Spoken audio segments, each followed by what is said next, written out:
মহিলা ফুটবল দল 21 পদক পেয়েছে। সো এটা আমাদের জন্য খুব গর্বের বিষয় ছিল।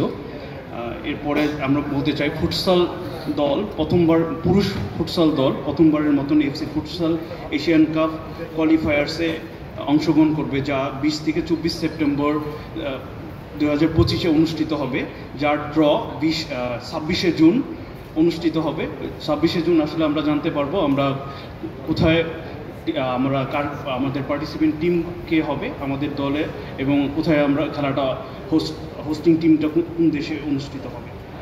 এছাড়াও আমি আরেকটু আপনাদের সাথে বলতে চাই, এই বছরই কিন্তু আমরা আমাদের নতুন কমিটি আসার পর আমাদের সম্মানিত সভাপতি তাবিত আওয়ালের নেতৃত্বে গুড গভর্নেন্সের জন্য ফিফা রেস্ট্রিকশন থেকে আমরা উতরাতে পেরেছি, যেটা আসলে আমাদের বাফুফের জন্য কিন্তু বড় একটা বিষয়, যা আমরা গত অনেক বছর ধরে এটা আমরা পারছিলাম না।